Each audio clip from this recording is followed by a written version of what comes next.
कराची के इलाके सीयू पर एक बच्चा गुम हो जाता है जो इनको मिलता है। इन्होंने कैसे उनके माँ बाप तक उनको पहुंचाया। अचानक ऐसे बच्चा रोड पे मुझे नजर आया। मैंने कहा शायद कोई सिग्नल क्रॉस कर रहा है। मुझे बोला मुझे घर पे जाना है। ना जिस बच्चे का घर का पता, ना जिसके एड्रेस का पता, कैसे उसकी फैमिली तक पहुंचे। हमारे एसओ साहब ने वो क्लिपें वगैरह चला ली थी। काफी तकरीबन कमेंट आ गए, लोगों के कालें आना शुरू कर दी। आपके जहन में क्या आया उस वक्त, फीलिंग्स क्या थी? इंसानियत की खिदमत भी हमारी अवलीन तरजीह है। ठीक है, इससे कबल भी हमें यहाँ से मोबाइल मार्केट से 3-4 मोबाइल हमें मिले हैं, वो भी हमने मालिकान के हवाले किए हैं। अस्सलाम वालेकुम, GNN प्लस के साथ आपका मेज़बान आतिश शरीफ आपकी खिदमत में हाजिर है। आज आपकी मुलाकात करवाने चाह रहे हैं कि ऐसे पुलिस कांस्टेबल से जिन्होंने एक नई मिसाल कायम कर दी है। एक माँ बाप से बिछड़े हुए बच्चे को दोबारा माँ बाप से मिलाया है। कराची के इलाके सीयू पर एक बच्चा गुम हो जाता है जो इनको मिलता है, और इन्होंने कैसे उनके माँ बाप तक उनको पहुँचाया, ये तमाम तक चीज़ें इन्हीं से जानते हैं। अस्सलाम वालेकुम, कैसे हैं आप? जी वालेकुम अस्सलाम। सबसे पहले मुझे ये बताएं कि एक बिछड़ा हुआ बच्चा कहाँ से मिला, कैसे मिला और फैमिली तक कैसे पहुँचाया? जी बिल्कुल, मेरा नाम अब्दुल रहीम शेख है। ट्रैफिक सेक्शन ड्यूटी पे सरंजाम दे रहा हूँ। रीगल चौक पे कैफे जा सिग्नल है, उस पे मैं खड़ा हुआ था। अचानक ऐसे बच्चा रोड पे मुझे नज़र आया। मैंने कहा शायद कोई सिग्नल क्रॉस कर रहा है, इसको सिग्नल क्रॉस करवा देते हैं। मैंने उसको सिग्नल क्रॉस करवा दिया। जैसे तो उसने मेरा हाथ पकड़ लिया। हाथ पकड़ ले मुझे बोला मुझे घर पे जाना है। मैंने कहा अच्छा। मैंने कहा बच्चा घर आपका किधर है और किधर रहते हैं? उसने यानी कि उर्दू समझ रहा था लेकिन कम अल्फाज समझ रहा था। कह रहा है मैं उर्दू नहीं आती, मुझे पश्तून आती है। तो इतना मैंने किसी पश्तून भाई जा रहा था, मैंने उसको बुलाया। मैंने कहा इसकी पश्तून में बात करें, ये क्या कहना चाहता है और घर किधर है इसका। तो उसने जब उससे पश्तून में बात की तो उसने उसको ऐसे अल्फाज बताए कि यानी कि मेरा नाम अरसलान है और मैं इधर का राशि पजीर नहीं हूँ। मैं बेसिकली पेशावर का हूँ। पेशावर से रिसेंटली हम रात कराची आए हैं। ठीक है, वो कह रहे कि मुझे वापसी पेशावर जाना है। तो वापसी पेशावर जाने के लिए हमें तो उसकी कंफर्म एड्रेस या ऐसी चीज़ तो नहीं थी जो हम उसको वापसी उस जगह पे भेज सकें। तो हमने सबसे पहले उसके यानी कि एड्रेस पता की बच्चे से पश्तून के थ्रू। तो उसने एड्रेस उसका पता नहीं था। कह रहा इतना ही पता था कि मैं पेशावर में रहता हूं। वो सिर्फ पेशावर रहता, उसको इतना पता था, घर का नहीं पता था। घर का पता नहीं था। बस वो कह रहा था कि मुझे बस में बिठा दो, मैं चला जाऊं। हमने कहा ऐसे तो नहीं बिठा सकते, ये इतनी बड़ी जिम्मेदारी है और इतने आजकल आपको पता है कैसे हालात हैं, पता नहीं किस तरह के वो सामना करना पड़ता है। तो हमने एक चीज़ सोची, जब हमने इसने हाथ पकड़ा हमारा, हमने वो जिम्मेदारी समझ ली। अब इस जिम्मेदारी को ऐसे रास्ते में तो नहीं छोड़ सकते। कल कोई बच्चा वो गलत हाथों में लग जाए, उसमें कितना बड़ा नुकसान हो जाता है। तो बाद में यही लोग कहते हैं कि पुलिस जी काम नहीं करती। ठीक है, फिर क्या किया, कैसे वो फैमिली को मिलाया? क्योंकि ना जिस बच्चे का घर का पता, ना जिसके एड्रेस का पता, कैसे उसकी फैमिली तक पहुँचे, कैसे उन तक आपने बच्चे को पहुँचाया? जी सबसे पहले मैंने सेक्शन इंचार्ज है हमारे SO परेडी मोहम्मद अमीर मिनाज, हमने उसको कॉल करी। उसको कॉल करके बताया, सारा पूरा वाक़या बताया कि सर इस तरह मामला, इस तरह बच्चा मिला है और इस तरह सिस्टम है। SO साहब ने हमें फौरी कॉल की, कह रहे इसको फौरी थाने के हैंड ओवर करो और इसकी क्लिप बनाते हैं और उसकी हम वायरल करते हैं। असल मालिकान को पता चले कि ये बच्चा हमारा गुम हुआ है। तो अभी सेफ हाथों में है, सेफ हाथों में। और इसके अलावा ये मिले इंशाल्लाह मिलेगा भी।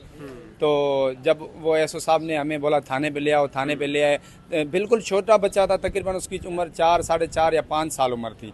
तो इसको कंफर्म तो इतना नहीं था। तो थाने वालों ने यही अल्फाज बताए कि बिल्कुल आपने अच्छा काम किया है, ये जिम्मेदारी है, एक बहुत बड़ी जिम्मेदारी है।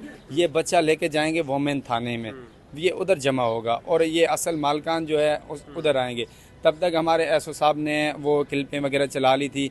तो काफ़ी तकरीबन कमेंट आ गए, लोगों के कालें आना शुरू कर दी कि ये पश्तून बच्चा है और अपना देखें, इससे मालिक के ढूंढने में हम आपकी मदद करेंगे।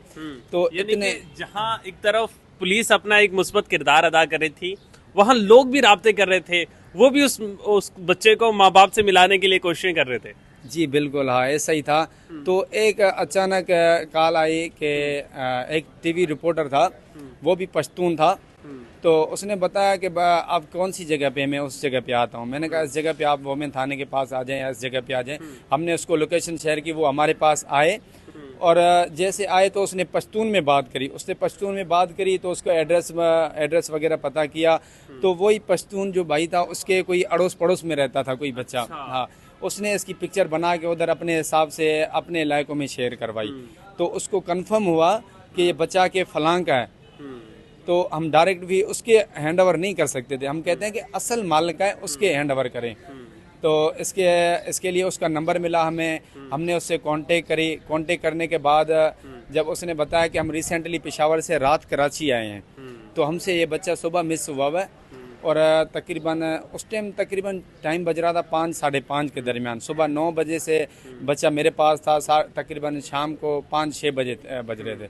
इतना टाइम वो हमने अपने पास रखा, अपने बच्चों की तरह उसको प्यार किया, घुमाना फिराना, उसका यानी कि माइंड भी फ्रेश किया हमने। बिल्कुल जी। मेरे साथ ये नौजवान ट्रैफिक पुलिस के मौजूद थे जो स्टोरी सुना रहे थे, जो चीज़ें बता रहे थे। मैं चाहूँगा इस ट्रैफिक सेक्शन के एसओ से भी बात करें, उनसे भी जानें, उनसे भी पूछें कि वो क्या कहते हैं इस हवाले से कि ट्रैफिक पुलिस जहां अवामी खिदमत में मसरूफ़ होती है, जहां लोगों को उनके जो कवानीन हैं ट्रैफिक के वो बता रही होती है, वहीं ट्रैफिक पुलिस जो है वो अपनों से दूर जो लोग हो जाते हैं, जो बिछड़ जाते हैं, उनसे मिला रही होती है। एसओ साहब मौजूद हैं, एसओ साहब से बात करेंगे। अमीर साहब, बहुत शुक्रिया। मुझे ये बताएं कि जब आपको पता चला एक बच्चे का कि एक बच्चा अपनी फैमिली से दूर हो गया है, फैमिली से बिछड़ गया है, वो अलग हो गया है, आपके जहन में क्या आया? उस वक्त फीलिंग्स क्या थी? किस तरह से उस फैमिली तक पहुंचा? और जब आपको लगा कि हाँ ये फैमिली तक पहुंच गया, दिल को कितनी खुशी मिल रही थी? देखिए जी, हमारे भी छोटे छोटे बच्चे हैं, हमें इस चीज़ का एहसास है। मुझे मेरे जवान ने फ़ोन किया कि इस तरीके से बच्चा मिला है, तो मैंने इसको कहा कि फौरी तौर पे आप इसको परेडी थाने में लेके आएँ। जब ये परेडी थाने में लेके आए, यहाँ ड्यूटी अफसर को हमने बताया कि जो है इस तरीके से ये बच्चा मिला है, तो ये बेसिकली जाना पड़ता है फिर वहाँ वोमेन थाने में।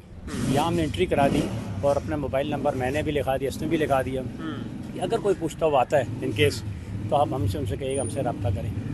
फिर मैंने अपने जवान को भेजा, मैंने कहा आप वहाँ पहुँचें वोमेन थाने में, वहाँ पे इनके बच्चे को हैंड ओवर करें। तो आगे फिर वहाँ वो किस तरीके से बच्चा मिला, वहाँ पे रिपोर्टर आया, किस तरीके से कांटेक्ट हुआ, वही सारी स्टोरी आपको बता चुका है।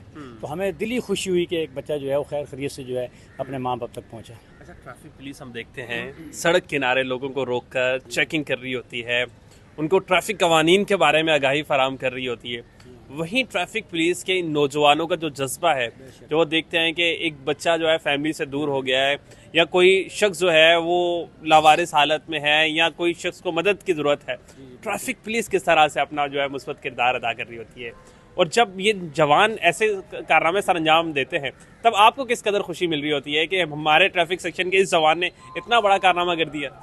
देखें जी, ये इस तरह की जो है, पहले बात तो ये कि ट्रैफिक को रेगुलेट करना और ट्रैफिक कवानीन का नफाज ट्रैफिक पुलिस की अहम जिम्मेदारी है, लेकिन इंसानियत की खिदमत भी हमारी अवलीन तरजीह है। ठीक, इससे कबल भी हमें यहाँ से मोबाइल मार्केट से काफ़ी दफ़ा 3-4 मोबाइल हमें मिले हैं, तो वो भी हमने मालिकान के हवाले किए हैं। इसके अलावा हमें एक पहले पर्स मिला था जिसके अंदर हज़ारों के रुपए थे, वो भी मेरे एक जवान को मिला था, वो भी हमने असल मालिक को कॉल करके उस तक पहुंचाया। तो इस तरह की जो है हमें चीज़ें मिलती हैं और हमारी कोशिश होती है कि हम असल मालिकान तक पहुंचाएं। ट्रैफिक पुलिस का जो अवलीन तरजीह हम देते हैं कि इंसानियत की खिदमत को। बिल्कुल जी, मेरे साथ ये ट्रैफिक पुलिस के अफसरान मौजूद थे जो बात कर रहे थे, जो बता रहे थे किस तरह एक माँ बाप से बिछड़े हुए बच्चे को उन्होंने उस तक पहुंचाया, जो पेशावर से कराची महज घूमने के लिए आए थे और वालिदैन से अलग हो गया था। इसी स्टोरी अपने मेज़बान आतिश शरीफ को दीजिएगा इजाज़त। मिलते हैं किसी नई स्टोरी में, तब तक के लिए अल्लाह निगहबान।